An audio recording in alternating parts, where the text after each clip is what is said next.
네, 안녕하세요. 증권맨입니다. 어제 간밤에 트럼프 대통령이 홍콩 인권법에 서명을 했다는 소식이 전해졌고요. 그렇게 되면서 미중 무역 협상에 대한 좀 불확실성이 다시 좀 대두가 됐고, 그래서 그런지 코스피는 오늘 시가 개파락을 해서 시작을 했고, 장중에 뭐 소폭 반등이 있었지만 상승폭을 거의 다 반납을 하고 마무리가 되는 모습이었습니다. MSCI 리밸런싱 수급 이슈가 좀 마무리됐기 때문에 오늘 외국인이 어떻게 포지션을 취하는지가 좀 중요하게 보일 수 있었는데, 일단은 시종일관 좀 매도를 하는 모습이었고요. 그 다음에 코스닥은 뭐 오늘 또 마이너스 한 1, 2% 떨어지면서 종가가 최저가로 마무리가 됐습니다. 물론 뭐 여기서 어떻게 될지는 알 수 없습니다만은, 일단 보여지는 걸로만 우리가 생각했을 때는 긍정적으로 보기는 좀 어려운 주가 흐름이 아닌가 이렇게 보여져요. 일단은 여기 어떤 호재가 있지 않는 이상 요 저점까지는 한번 밀지 않겠느냐라고 봐야 될 것 같고요. 여기서 지지하고 돌리는지, 여기서 지지 못하면 620포인트까지는 좀 또 밀 수가 있고, 이렇게 되면 추세 자체가 다시 이런 식으로 상승 추세 각에서 이런 식으로 이제 N자형으로 상승하다가 다시 여기서 N자형으로 하락 추세로 변해버리는 주가의 흐름이 되기 때문에, 이렇게 이제 추세가 완전히 꺾여 버렸잖아요. 여기서 또 굉장히 좀 조심하면서 매매를 해야 될 구간이, 만약에 이제 여기를 깬다라고 하면요, 여기 저점을 그렇게 좀 보수적으로 또 현금 보유를 조금 계속해서 늘려나가면서 매매를 해야 되지 않겠나 싶네요. 저희 리딩반은 오늘 현금 뭐 100% 만들었다가 묵은지 종목들이 있었는데요. 요것들을 정리를 좀 했습니다. 어제 방송을 제가 안 했기 때문에 어제 매매한 것까지 같이 해서 좀 복귀를 해드릴게요. 오랫동안 가지고 있던 종목들을 지수랑 상황이랑 보면서 좀 버텼는데, 제 생각, 제가 개인적으로 내리는 판단은 오판이었다라고 보고요. 저는 일단 여기서 뭐 방송에서도 말씀드렸던 것 같은데, 저는 요렇게까지 꺾일 거라고는 개인적으로는 판단을 하지 못했어요. 물론 저뿐만 아니라 대부분이 그러셨겠지만, 여기서 여기까지도 그냥 어느 정도 좀 안심권에 있었던 것 같아요. 여기서 움직이지 않겠나 이렇게 하다가 이제 뭐 미중 무역 협상 뭐 1단계 합의 정도 뜨면서 이렇게 좀 상방으로 방향을 잡지 않겠나라고 너무 저도 안일하게 좀 생각했던 부분이 있는 것 같고요. 근데 여기서 보기 좋게 모두의 기대를 저버리고 시장이 좀 꺾이기 시작했죠. 그러면은 좀 오기 부리지 않고 요쯤에서 가지고 있던 묵은지 종목들, 특히 종목들이 뭐 신라제, 뭐 HLB 이런 애들이었기 때문에 또 시장 영향을 많이 받는 애들이라 과감하게 좀 빠르게 정리를 했어야 되는 게 맞는 판단이 아니었나 그렇게 보여집니다. 근데 계속해서 좀 끌고 오면서 손실폭을 좀 키웠던 것 같아요. 일단 신라젠보다 HLB 얘기를 먼저 좀 드릴게요. 얘를 지수랑 같이 보면서 설명을 드려야 될 것 같아요. 그러니까 이 종목을 저희가 뭐 이때도 매수해서 뭐 매수 매도를 굉장히 많이 반복을 했는데, 평단가 예를 들면 뭐 그냥 한 15만 원 정도 잡으면 될 것 같고, 요 정도 가격대에서 저희가 계속해서 보유를 좀 하고 있었죠. 그러다가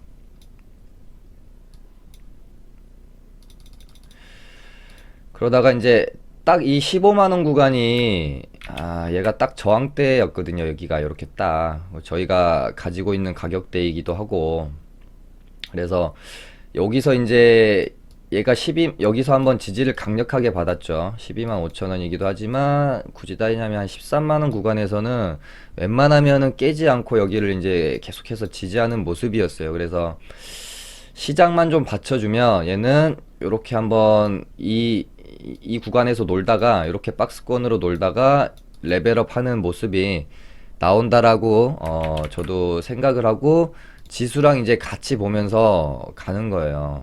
이렇게 보면은 11월 18일 지수 11월 18일이 딱 요때죠. 요때 얘도 요때. 이렇게 보시면 얘도 아직 추세가 꺾인 게 아니기 때문에 요 구간에서 이렇게 저는 턴을 할 거라고 본 거고, 어찌됐건 시장 영향을 많이 받는 HLB였기 때문에 요 때까지 이제 지수를 보면서 얘가 저항권에서 이 15만 원대라는 저항권을 돌파하기 위한 시도로 전 본 겁니다. 그래서 이렇게 뽑아줄 줄 알았는데 시장이 꺾이죠. 그러면서 얘도 같이 꺾이기 시작하죠. 그러면서 뭐 여기까지도 여기서 손절 때리긴 조금 너무 아깝다. 왜냐면 얘가 13만 원권을 거의 저가로 인식을 하는 정도의 모습을 보였기 때문에 여기서 손절하긴 좀 아깝다라는 마음이 들었던 것 같아요. 근데 여기서 또 이제 지지하고 이렇게 이제 또 올라가는 척을 했고, 근데 요때 정리를 했어야 되는 게 맞았던 것 같아요. 11월 21일 날, 요 날. 근데 결국에는 시장이 좀 꼬꾸라졌고, 얘도 꼬꾸라졌다가 시장이 반등하는 뭐 11월 25일이나 이때 크게 반등을 하지 못하는 모습.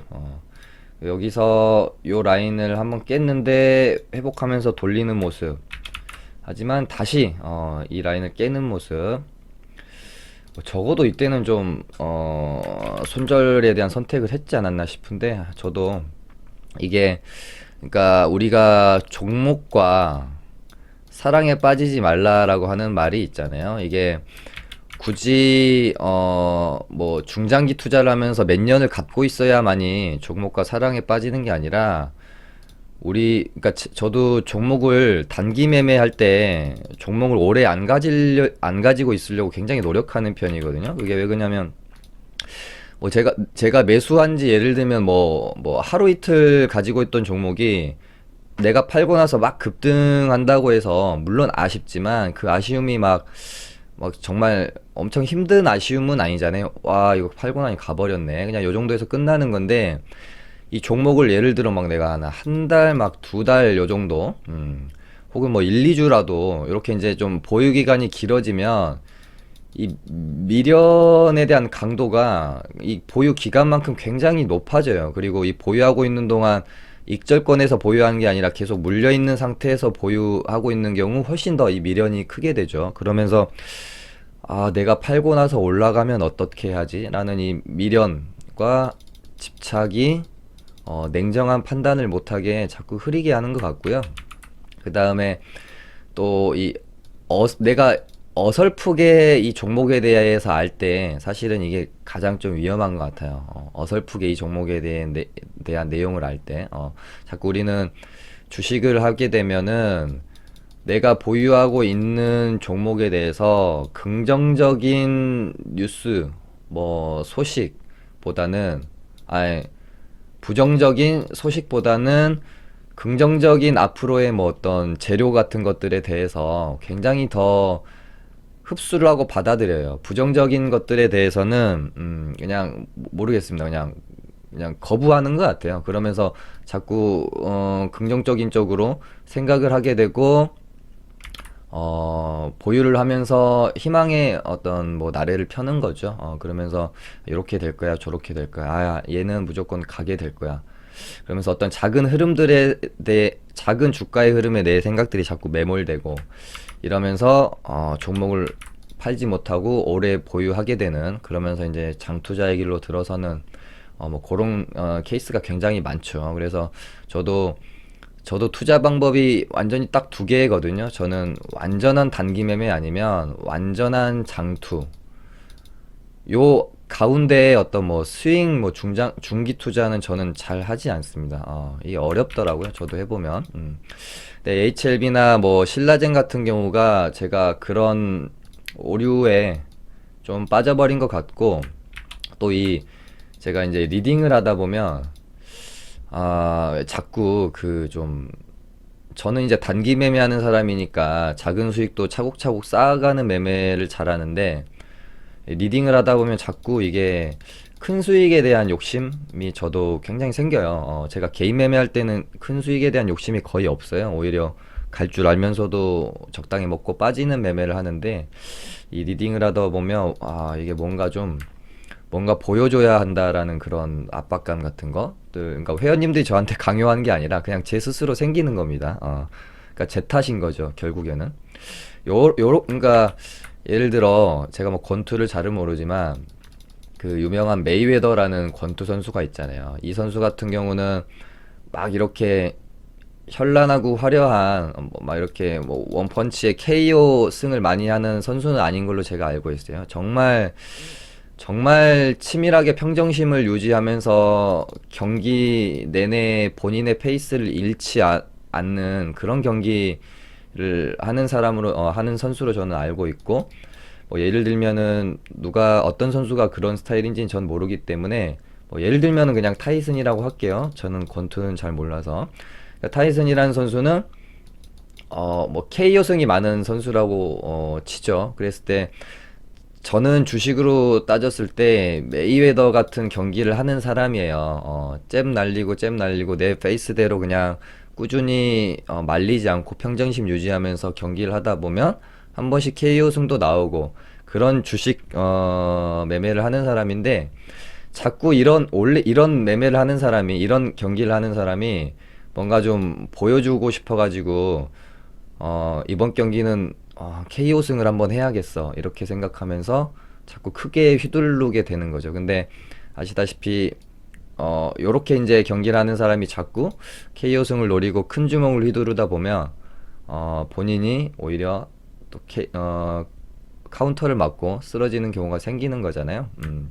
그런 것처럼 또 이렇게 경기를 하는 사람이 이번 경기는 좀 자신이 없으니까 판정승으로 좀 이겨야 되겠어 라고 하다가 보면 또 경기가 말리는 것처럼 자기 스타일대로 가져야 되는데, 저도 리딩을 하다 보면 어떤 그런 것들에 심리적으로 좀 흔들리는 것 같아요. 자꾸 좀 뭔가 이렇게 비중 실어가지고 크게 한번 수익을 내드리고 싶다라는 그런 것 때문에 요런 또 안 좋은 결과가 한 번씩 또 생기는 것 같습니다. 제가 리딩을 뭐 예전부터 한국으로 치면 거의 4년차 하고 있는데요. 이 4년 동안 제가 리딩을 했던 것들을 막 매매를 복귀하고 언제 참 힘들었는지 돌려보면 거의 다 그랬던 것 같아요. 뭐 막 이렇게 어마어마한 폭락장이 와가지고 막 손실을 많이 봤던 기억보다는 뭔가 좀 큰 수익을 내기 위한 욕심 때문에 무리하게 종목을 끌고 가고 뭐 비중을 높이고 이러면서 한 번씩 좀 카운터 펀치를 맞았던 것 같습니다. 이렇게 되고요. 그 다음에 뭐 신라젠도 마찬가지인 것 같아요.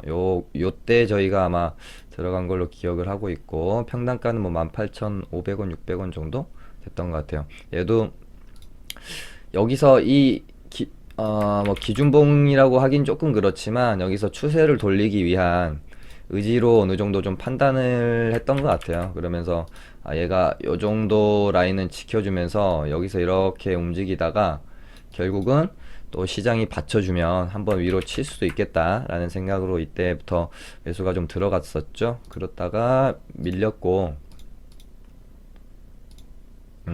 아마 여기를 깰 때 손절을 하지 않았나 싶네요. 저희가 어제 손절을 했으니까. 15,600원 요 가격대, 여기 이제 저가 깨고 저도 좀 벙쪄 있다가 요 가격대에 이제 손절을 치고 나왔던 매매였고요. 신라젠이 어제, 그러니까 이 HLB도 그렇고 신라젠도 그렇고 뭐 넥스트 사이언스라는 종목도 그렇고, 특히나 바이오라는 이 섹터에 공매도가 굉장히 많잖아요. 근데 시장이 안 좋아지면 공매도들이 굉장히 활발하게 공매를 칠 수밖에 없기 때문에 시장이 받쳐주고 안 받쳐주고 바이오가 굉장히 중요하거든요. 특히나 공매도 엄청 많은 HLB, 신라젠 이런 애들은요.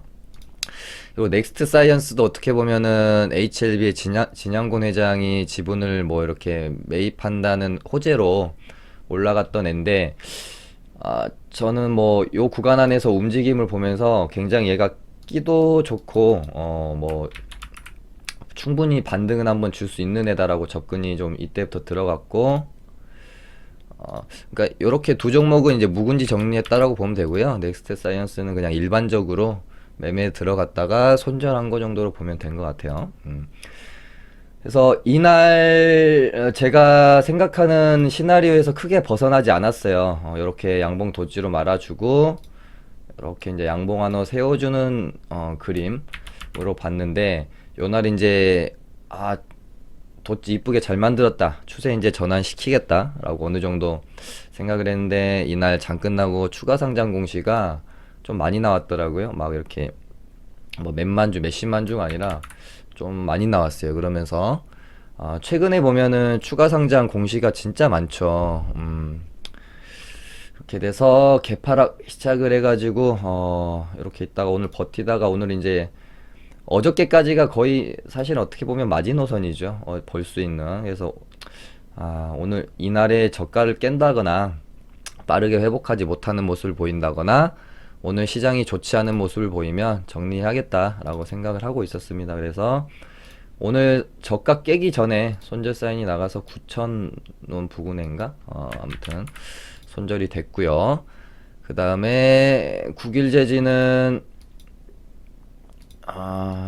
얘가 이날 상한가를 말아놓고, 그러니까 상한가까지 말아놓은 건 아니죠. 조금 뭐 한호가인가 덜 해서 상한가 마감은 못했던 걸로 기억해요. 동시호가에 상한가를 들어갔던가 그렇습니다. 근데 이때 보면 11월 19일 날 분봉을 보면 굉장히 급하게 들어갔어요. 거래대금이 얘는 오르면은 뭐 2천억, 3천억씩 터지는 애인데 어떤 매물 소화를 하는 과정이 없이 정말 급하게 들어갔군요. 이런 경우는 뭐 조금 그 다음 날, 그러니까 매물 소화가 이렇게 되면서 가야 되거든요. 요때 거래 대금이 적은 종목도 아니기 때문에. 근데 굉장히 좀 급하게 가서 조금 찜찜한 면이 있었는데, 아니나 다를까 다음 날부터 쭉쭉 그냥 이음봉이 떨어졌고, 요때 한번 저희가 먹고 나왔나요? 이제 기억이 안 나네요. 아무튼 네, 그렇게 돼서 한번 먹고 나왔던 것 같아요. 이날 시가, 이날 종가인가 들어가서 요날 시가인가 털었던 것 같네요, 제 기억에. 그렇게 돼서 보고 있었는데, 얘가 어찌됐건 여기에는 어느 정도 이제 저가를 만든 것 같아요. 요 라인에 이렇게 있다가 이 상승이 시작됐던 요 가격대에서 한 6,500원 가격대에서 저가가 좀 만들어진 게 아닌가, 요렇게 이제 가는 모습을 보면서. 그래서 얘가 이제 시나리오는 여기에 이제 이 쌓여있는 매물대를 얘가 이런 식으로 계속해서 매물 소화하면서 이런 모습을 보여줄지, 이런 모습을 보여줄지 한번 봐야 되는 거죠. 그래서 오늘 얘가 심상치 않았어요. 그래서 이렇게 좀 길게 보시면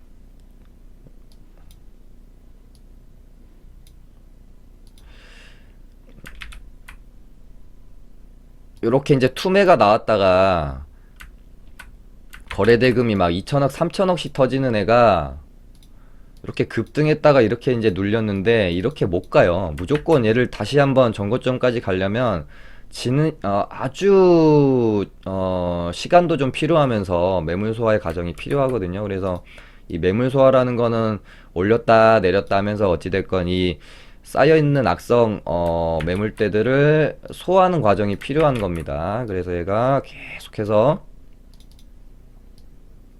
이런 식으로 이렇게 매물 소화의 과정으로 가죠. 그러면서 저점은 자꾸 높아지고 매물대는 이렇게 이제 수렴의 과정을 거치고, 그렇게 되면서 제가 얘가 좀 심상치 않다, 요 매물대를 한번 넘어주는 슈팅이 나올 것 같다라는 생각. 그러니까 단기로 보면은 요 매물대인 거고, 좀 길게 보면은 요 매물대가 되겠죠. 6,300원 라인 요 정도 매물대. 그래서 어찌됐건 얘가 여기 요 정도에서 매수가 들어가면 일단 요까지는 한번 슈팅은 나오겠다. 그러면 여기서 뚫는지 못 뚫는지를 보고 판단을 하자라는 생각이었고, 여기서 매수가 들어갔고 뭐 잠깐 좀 뭐 제가 뭐 일을 보고 있었는데 슈팅이 굉장히 급하게 나왔다가 뭐 매도 사인 드릴 틈도 없이 밀려버렸어요. 그래서 요때는 이제 매도 사인이 못 나갔지만 눌렸다가 다시 이렇게 좀 주가를 돌려 세웠고,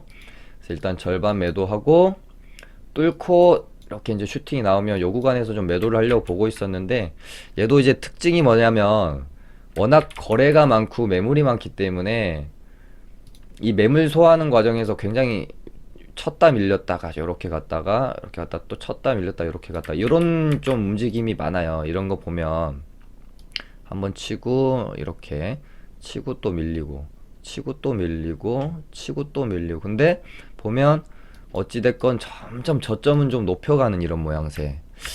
어찌됐건 이렇게 하면서 결국에는 전고점까지 한번 슈팅이 나올런지 저도 계속해서 지켜보고 있는 상황입니다. 그래서 이때도 보면 여기 매물대를 다 뚫어 놓고도 한 이틀 쉬었다가 이렇게 이제 슈팅이 나오잖아요. 여기서도 지금 요 매물대를 뚫고 나서 뭐 이렇게 하다가 또 이렇게 만들었다가 이렇게 한번 갈 수 있거든요. 그래서 요 구간 주가 흐름을 한번 봐보려고 합니다. 이렇게 해서 아무튼 저희 리딩반 매매가 좀 되어졌고, 시간이 너무 길어졌네요.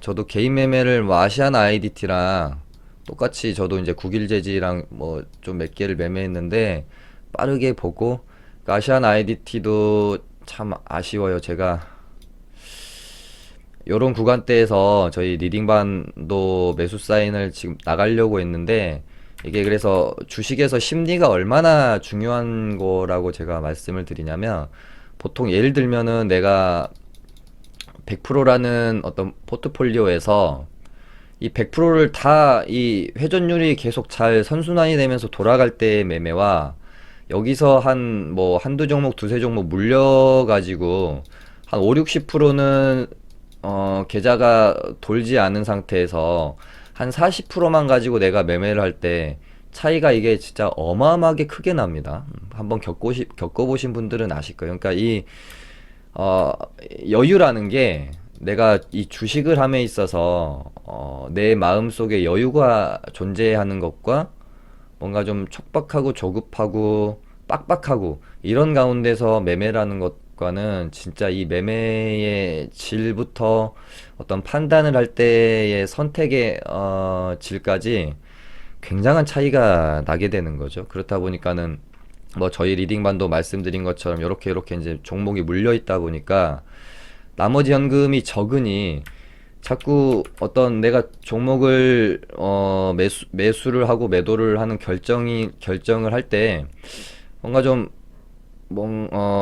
용감하고 용기 있게 어떨 때는 좀 들어가줘야 되는데 자꾸 망설여지게 되는 거죠. 내가 매수를 해야 되는 어떤 한계가 있으니까. 근데 이제 이 망설이다가 매수를 안 하면 얘는 또 날아가고, 그 날아가는 걸 보면서 허망해해서 또 뭔가 좀 조급해지니까 또 들어가지 말아야 될 종목들 또 들어갔다가 그건 또 물려서 손절하고, 뭐 이런 이제 악순환이 계속 도는 거거든요.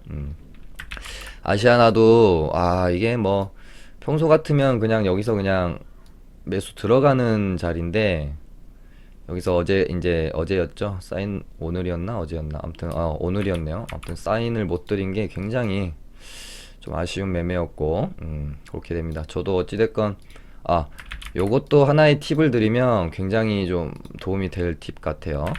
어제부터 제가 아시안 IDT를 매매를 해온 건데,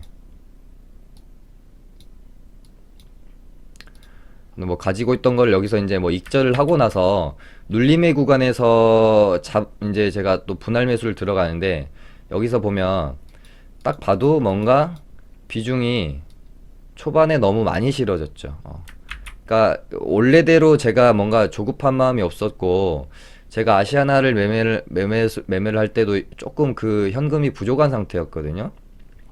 그렇다면은 얘가 요렇게, 예를 들면 요렇게 내가 원래대로라면 분할 매수해야 될 것을, 이게 뭐 내가 평소에 매매하는 것보다 자금이 좀 적게 남았다라는 생각이 들면 어떻게 되죠?